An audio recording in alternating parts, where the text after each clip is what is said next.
to Pass the Hot Sauce, a Roswell podcast. I'm Lorena Rose. I'm Lisa Abigail. And I'm Eliza Ora. On today's minisode, we are going to be talking about the Aetherius Society. This is a follow-up to our previous minisode where we introduced the general concept of UFO religions. And Aetherius is the largest of these groups. They don't see themselves as a religion, though. They see themselves as a spiritual path to enlightenment and to the cosmic evolution of mankind. I read an estimate that they have about 60,000 members across almost 100 countries, but they don't actually share their membership data, so that's sort of an educated guess on the part of these researchers. But in any case, they do seem to be the group that has the largest contemporary following, and they are all across the world. And they have a pretty nice website. Yes, they have a lovely website. So they're the largest. I also think that they're just like the nicest. They seem incredibly sincere and well-meaning. Lorena, did you want to share with us their philosophy? Absolutely. So Lisa did most of the research, but I did a little bit of an overview, as I know did Eliza. But one of the things that really stood out to me is that their philosophy is that service to mankind is basically the most essential part of their practice. So pulled from their website, I found this quote. It says, "Selfless service to others is the most important aspect of the Aetherius Society's teachings, because it is, quite simply, the most important thing in life. If you are seeking truth, this is the key. If you are seeking fulfillment, this is the answer."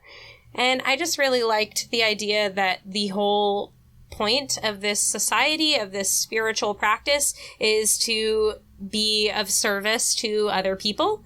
If we all are in service to each other, if you are looking out for other people, then other people are looking out for you. And I think that's a beautiful way to live your life. Yeah, I love that. Or, as I so eloquently put it, they're really nice. That too. Yes, they are really nice. They also say on their website that their God does not favor one religion over another and does not favor certain people of one country or race over another, which is like a core part of their philosophy, that all people are equal. Okay, where do I sign up? This sounds great. But wait, let me hear the rest of it first. Yeah. So, do y'all know who imparted this wisdom to the Aetherius Society? Mr. Dr. King. George King, right? Yes, but he got this information from his good pal, Aetherius, who is from the planet Venus. Oh, sure. So this is where the UFO aspect of the UFO religion comes into play. So as y'all said, this was founded by Dr. George King. I don't know what his doctorate was in, so we're going to take that doctor title with a grain of salt. Also, he would call himself Sir, but he was not knighted by the Queen of England. He was knighted by, like, some exiled former royals of somewhere, apparently. Sounds legit to me. Yep. So in 1954, George King was contacted in London, like I said, by the Venusian being called Aetherius. And Aetherius told George King that he was about to become the voice of the Interplanetary Parliament. And George King, probably like most of us, had never heard of the Interplanetary Parliament, but this seemed pretty important. Mm-hmm. So he was like, yeah, okay. So he believed that Aetherius was a member of the Great White Brotherhood, which is a group of cosmic masters. And the Great White Brotherhood is actually something that was, I'm going to say, discovered by Helena Blavatsky. And if that name sounds familiar, it's because we talked about her in our last minisode. She co-founded the Theosophical Society. And so you can really see their ideas about ascending to a higher state of consciousness through the wisdom of ancient masters in the Aetherius Society's teachings. Okay. And George King had been involved in theosophical and occult groups, so it's pretty clear that that's where those ideas came from. Mm-hmm. He continued to have contact with Aetherius through the years, and he would initiate these contacts by entering into a yogic trance. And so that explains why yoga is one of the key elements of Aetherian practice today. So he was able to contact the Cosmic Masters only at certain times when a celestial body called Satellite Number 3 traveled close enough to the Earth, and they did this purposely to increase the amount of spiritual energy that could be made available to humans as a defense against evil and outside spiritual influences from outer space. All right. And these evil influences specifically have attacked us because of our backwardness as humans. As we all know, we're some of the least evolved beings in our solar system. So, easy targets. Okay, that's a lot of information. Yeah, there's a lot more, I bet. Yeah. So the Cosmic Masters have been protecting us and trying to help guide us to a higher level of spiritual evolution. They've been doing this for a long, long time, but it became especially important when King was first contacted. As I said, this was in the mid-50s, and so this was recently after humans had developed atomic weapons. With that, they had the power to not only destroy humanity, but also to destroy the Earth herself. And the Earth, of course, as we all know, is a living being who is much more spiritually evolved than we are. So they couldn't let that happen. We already knew that. Mother Earth. We know this. Right, exactly. So their key beliefs, and this is from their website, their current up-to-date website. So these are their contemporary key beliefs. So as Lorena said, service to mankind is the most essential spiritual practice anyone can perform. And their motto, and I think, Eliza, you came across this, is service is the jewel in the rock of attainment. And Eliza, do you understand this any better than I do? Because it doesn't super make sense to me. I know. I also had trouble understanding it. What confuses me the most is attainment. It's attainment of what? If you're trying to attain your goals in life, trying to attain happiness, and service is the jewel in the, sure, maybe service is how you will attain whatever, but it alone, out of context, does not make much sense to me. Yeah, I was thinking, okay, if service is the jewel in, the rock of life, then it's that's the bright part. That's the part that you gravitate towards. But, in the rock of attainment? I don't know. Right, attainment out of context is just Yeah, attainment of what? It sounds fancy. It does sound fancy. It certainly does. We can find out more.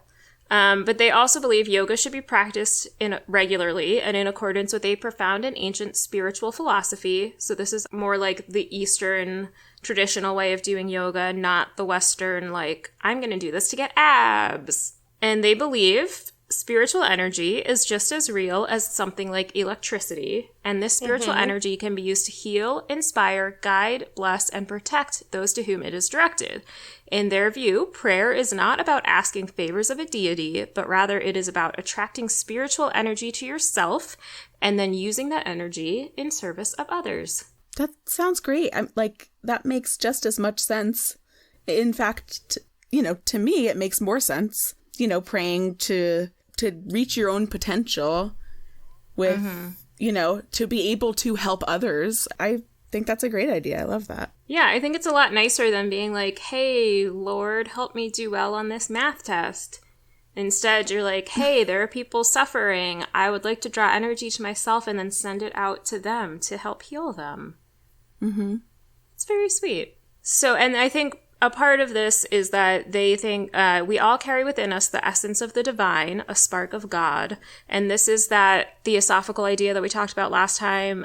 It's sometimes called pantheistic. It's the sense of God as existing everywhere and in everything. So every one of us has this higher self within us, and that's where you're sending your spiritual energy.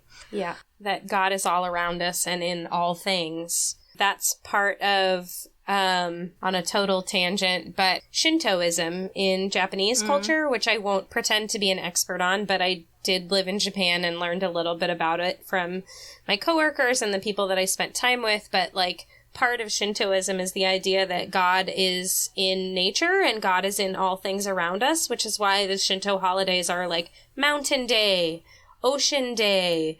They're celebrating the different things in nature because God is part of all of those things. That's nice. Yeah, it's the animistic religions of American Indians and other indigenous peoples tend to have that idea as well. I feel to an extent, some monotheistic religions or some sects of monotheistic religions talk about that, of God being not only omnipotent but omnipresent, and that the idea of everybody being made in Judaism, we say B'Tselem Elohim, like in the image of God, that, you know, that we all have a little bit of that godness in us. That just sparked a memory for me, Eliza, of reading a book in Hebrew school about how God is everywhere all the time. And like, he's always seeing you and he's hearing you and he knows everything, and being like, ah! So he's not Santa Claus. Okay, so that's exactly the conversation that I had with my Hebrew school teacher. Where I was like, he sees me when I'm sleeping and he knows when I'm awake. And she was like, no, baby, no. But he doesn't bring me presents like the Christian kids? What's going on? This sucks. I feel like I really missed out on this. Hanukkah Harry was not as good. No, that was just not a thing. Anyway, back to this religion, spiritual path to enlightenment and cosmic improvement. It's a mouthful. It's just not as easy to say as religion. I know, it's a lot, yeah. But so they think that through yoga and through service to others, we can all develop our intuition and our innate psychic abilities that are in all of us. Cool. I would like to test this theory out. Yeah, I want to reach my psychic abilities. Maybe our next podcast we can do telepathically. Okay. Sounds like a great idea. I'm down. I'm sending y'all signals with my mind. Is it working yet? Yes. I can't believe you said that. So we talked about how Mother Earth is a living being, but I want to read this quote from their website because it gets intense. Okay, please, yes. Quote, "The Mother Earth is a living goddess who is sacrificing her own evolution to provide a home for humankind, a backward and often barbaric race." Not wrong. And so the Aetherius Society works to help her in this task. They're trying to lift some of the burden off of our dear mother, who we don't treat very well. That's all very true. And so then, of course, we get into the alien stuff. So one of their core beliefs is that advanced extraterrestrial life exists on other planets within our solar system. We can't detect it because it exists at higher frequencies of vibration. And the beings that are out there are referred to as cosmic masters, sometimes even called gods, due to their advanced spiritual development. Without them visiting us throughout our history, we wouldn't have survived as a species. And so the Cosmic Masters have previously come to us. I think, Lorena, you had a few examples of how they came when they decided to inhabit earthly bodies to impart their wisdom to us. Jesus was a Venusian alien who came upon us to share his wisdom with us, as That was makes Buddha sense. and Krishna. They were all Venusians who were sent to Earth, which also just further proves that all religions are interconnected and no one religion is above another, because all of these religious masters from different spiritualities all came from Venus. But for all of the Christians out there, you can rest easy knowing that the Star of Bethlehem was in fact a spaceship. Yes. And it could raise or lower its frequency depending on whether the aliens wanted it to be visible or invisible. Okay. Which is a pretty neat trick. I want to learn that one. Yeah. Yep. And the fact that these cosmic masters exist on a higher plane than we do, so they're invisible, that explains why science can't prove that there are aliens on Venus or on any other planet in our solar system, because the human eye cannot detect them because they exist at a higher plane. And we don't have, like, the tools and equipment yet to be able to detect and, document that. Correct. So if you were to take the cynical view on this, you might say that this ideology was developed in response to scientists discovering that Venus is completely inhospitable to life, and that this belief maybe wasn't part of George King's original beliefs, but then once they figured that out, they were like, oh, but they vibrate differently. But this is why. So, yeah. Because they're also, like, they're not disputing science. They're saying, like, yes, that is true. You didn't find anything there, and here's why. They are trying to bring together science and religion. Mm-hmm. So they're like, yeah, science is totally legit, but there are things beyond science that not everyone is aware of. Which could entirely be true. Yes. Yeah. Unlikely, but true. Like, there is stuff that our science doesn't know. Right. And we were saying this, I think, before we started recording, but I mean, all religions are based on faith, and they're all based on some ideas that, if you don't believe them, sound a little out there.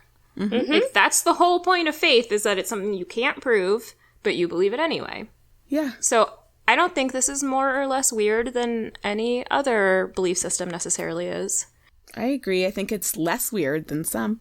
Yep. But we won't say which ones because we don't want hate mail. No, because I'm being respectful, because no religion is better than another unless your religion involves hurting people. Yes. Then other religions are better than that one. Yes.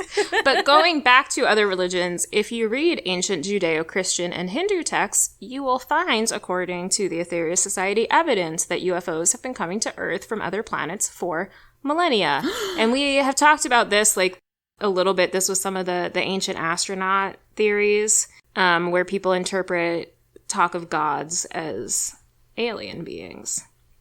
So there also, we talked about in Theosophy, in our last episode, I mentioned that they believe in karma and rebirth. And so the Aetherius Society also incorporates that belief. They think of karma as the great cosmic teacher, which teaches us the lessons we need to advance in our journey through spiritual evolution. And we get reincarnated over and over until we learn all of the lessons that we can from this process, and then we can leave the wheel of rebirth and start a higher experience cycle on another planet, and we can become cosmic masters. Yeah. This sounds cool. Wow. That's great. I'd love to be a cosmic master. So when George King passed away, when George King of England passed away... The comma placement there is very important. Yes. One of the things I read talked about, like, in an interview that was with him during his lifetime, the way he said his name and the, like, pauses that he put in there left it sort of to question. Nice. I mean, obviously, he ascended to being a cosmic master when he passed away. He was already at such a high level to be able to, like, impart this knowledge on us when he passed away from this plane. I can only assume he is now a cosmic master and not just in another reincarnation still learning. He must have already been at his, like, top level of learning. Yeah, so it's interesting. Some of the texts that I was reading about the Aetherius Society said that they believe that George King has ascended to be a cosmic master. Mm-hmm. But on their actual website and in their literature, I couldn't find that. So I don't know if that is like an outside interpretation or if it's just something that they're like, maybe this will sound weird and we shouldn't put it on our website. I don't know. But also, not everyone becomes a cosmic master. Some people sacrifice that to choose to remain on Earth as ascended masters to continue providing guidance directly to us humans here. And so those are like the ascended masters, I think, that Helena Blavatsky was talking about in Theosophy. Got it. So that's interesting. Another fun quote from their website. Due to the wrong thought and action of humankind for millennia, the balance of world's karma at present is not good. It's a euphemism. I can't imagine why. And so this, they say, this is what prevents more direct intervention from the cosmic masters. This is why they haven't landed in a major city. It's because our karma is so bad that they're like, we can't talk to you right now. Like, call us back when y'all have figured your stuff out. Yeah, our collective good place points are in the negative. Yes. And so that's why, so there were like maybe a couple earlier things where George King thought some stuff was going to happen and then that stuff didn't happen. And so then you have to be like, well, why didn't it happen? And the answer is because you guys didn't try hard enough. Because humanity is not good enough. So they specifically are working to improve world karma. And part of the way that they do that, a big part of the way they do that is through their cosmic missions. And the biggest one of those that's currently operating is Operation Prayer Power, where folks direct their spiritual energy that they attract through that dynamic praying I talked about earlier. They direct it into spiritual energy batteries, which you can later use in times of need. Can I just say, when you said cosmic missions, I thought of like when Christians go on missions to like other countries. It's like cosmic missions, like we're going to Mars to convert people. So one of the things I appreciate about them is that it's not like that. They don't proselytize because, as Lorena said, they respect all religions, which is something that I like because I find being preached to and having people attempt to convert me is something that happens a lot as a Jew in the southern U.S., and it's not fun. And I think like the basis of proselytizing is the belief that one religion is better than the other. Right. It's always people who are trying to save your soul and they're just like genuinely concerned about your well-being. But it all comes from this place of, it's the place of being like, I know truths about the world that you don't know. Mm-hmm. And so I'm smarter than you. I know more than you. And I'm going to share this with you. You're welcome. Even if they think it's coming from a place of love, that's not how it comes off to the people that you're trying to convert. A lot of the time for them, it's coming from, like, you know, well-intentioned, like a place of caring about you and kind of missing the mark, not understanding that all religions are valid, including a lack of religion, including atheism. All right, so back to these lovely non-judgmental folks. Yeah. Another one of their current operations is Operation Sunbeam, where they send spiritual energy directly to the earth to try and go, like, a very small way towards evening out the tremendous spiritual debt that we owe to her, because we live on her and we live off her, and we do a lot of pretty messed up things to her, and she is still just always there for us, providing for us.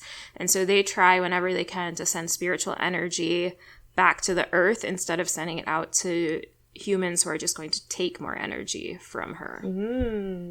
It sounds nice. It does. It totally does. I also read something about they, like, had this mission where they, like, climbed a bunch of the mountains of the world, the, like, highest peaks in the world, to gather spiritual energy, and now they, like, pilgrimage to those mountains because they feel like that gives them, like, a boost of spiritual energy to go back to these mountains where they've placed their symbology. Yes, that was Operation Starlight. It is no longer active because they completed that mission in the early 60s. And yeah, they charged, I found different numbers, either 18 or 19 holy mountains with spiritual energy. So those mountains are now all, like, fully charged, and they make the pilgrimages there and they focus their spiritual energy. And so they think these are really important in, like, averting major natural and man-made disasters. And they will tell you that, like, they have successfully averted some serious disasters that would have killed a lot of people through these releases of spiritual energy. Where are these mountains? They're all over the world. Okay. So it's not like a group of mountains in one mountain range. No, they are all over. So you can probably get to one if you need to make a pilgrimage and have some spiritual energy. All right. I want to look up where the closest one to me is. Okay, Eliza. Ooh, you are closest to Mount Adams in New Hampshire. Ooh, oh, hey. Let's go. There you go. There's also, in the USA, we also have Mount Baldy in Southern California, Mount Talek in Northern California, and Castle Peak in Colorado. Cool. And then other mountains, a lot of them are in the UK. There are a couple in Australia, one in New Zealand, one in Tanzania, one in Switzerland, and one in France. Wow. Cool. Anyway, so they're, like, pretty major. And, like, well organized, it seems. So well organized. And I think this is part of the reason that this organization has lasted so long. It's been 65 years, and they're still going strong even after the death of their founder. So I think there are several reasons for this. George King had established himself as a charismatic leader, and he made sure to lay down a clear philosophy, which he presented in several books and many lectures. A lot of those lectures were recorded for posterity, and all of the books are still available and are distributed through the Aetherius Society. And one of them is the 12 Blessings, which forms the basis for their, I guess they're not religious services, but they are prayer services that they host on a weekly basis. And so, like, he made sure that everyone knew. It was a very clear ideology. It wasn't like, well, I think maybe this and that. It was like, boom, boom, boom, boom, boom, boom, boom. Here are our principles. Here's what you should do if you want to be a member of the Aetherius Society.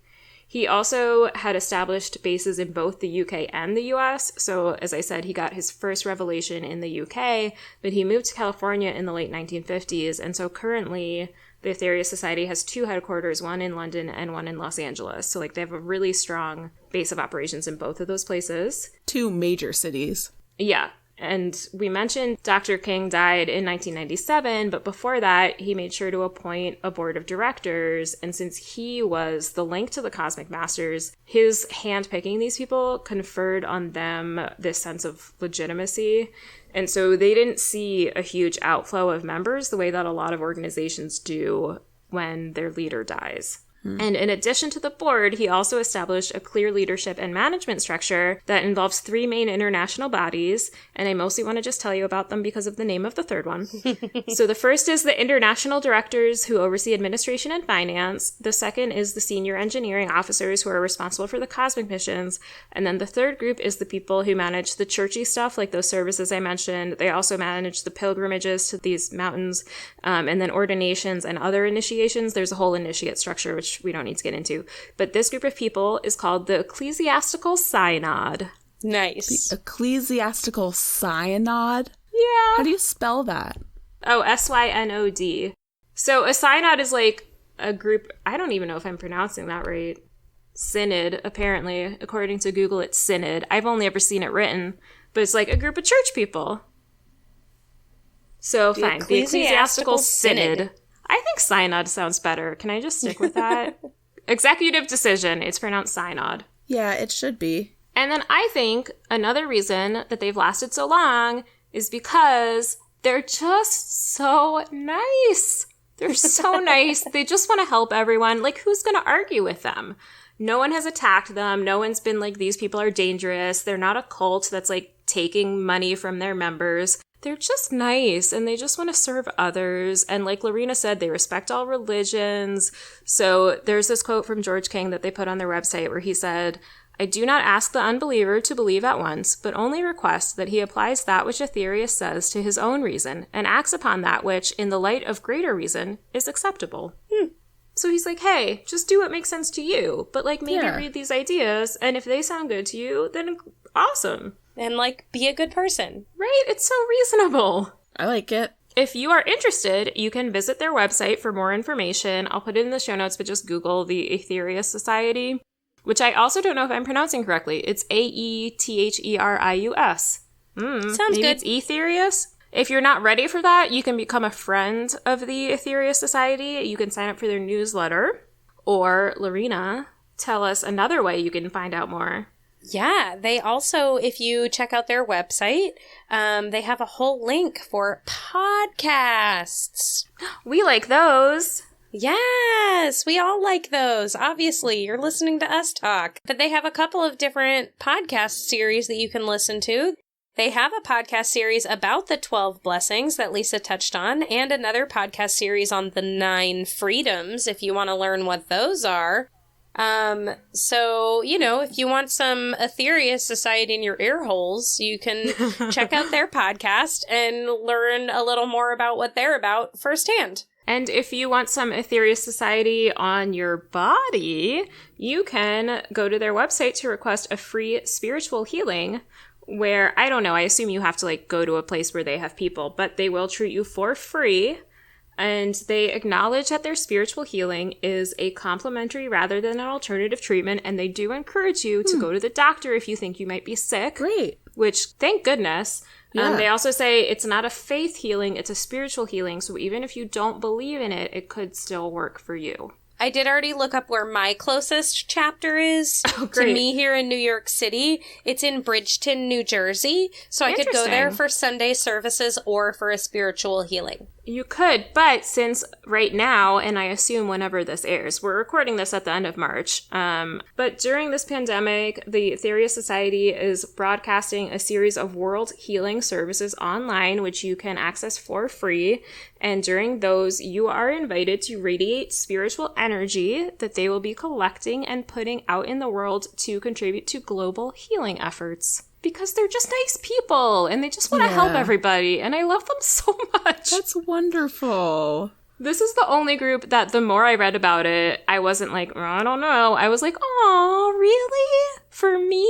You want to help me? Okay, thanks. I just looked it up, and the closest one to me is also in New Jersey. So, Lorena, I'll meet you there. Perfect. I guess Miami is the closest one to me. But Michigan gets 2? Come on. And then California has like 6. Well, that makes sense. I get that. But like there's one in Virginia and the one in New Jersey instead of like DC and New York. I guess real estate's cheaper. Or it's wherever there's somebody who wants to be a spiritual leader. It's true, wherever there was like a community that tried to open a place. You can apply through their site to be like a local organizer for them. So maybe that's what I should do. Yeah. If you need a chapter in New Orleans. They would have one member at least. Mm-hmm. Although maybe not. I don't know. You're like, I just want to do the being nice part. Yeah, I'm on board for that. And the like radiating positive energy part. Yes, I can do that. Count me in. Thanks for joining us for this discussion of the nicest people on Earth. or on any other planet. The Aetherius Society. In our next minisode, we'll be continuing our discussions on UFO religions. But first, we'll be back next Tuesday with Roswell Season 1, Episode 19, Foursquare. Be sure to subscribe so you don't miss an episode, and leave us a rating and review on your podcatcher of choice to make it easier for other Roswellians to find us. The best way to get in touch with us is to send us an email at roswellhotsauce@gmail.com, and we would really love to hear from you. You can also find us on Twitter and Instagram at roswellhotsauce. As always, you can find our website at roswellhotsauce.com, where you'll find show notes about today's episode as well as all of our other episodes. And you can find other information like bios about your fabulous hosts and sound editor. Until next time, let's all just be nice to each other.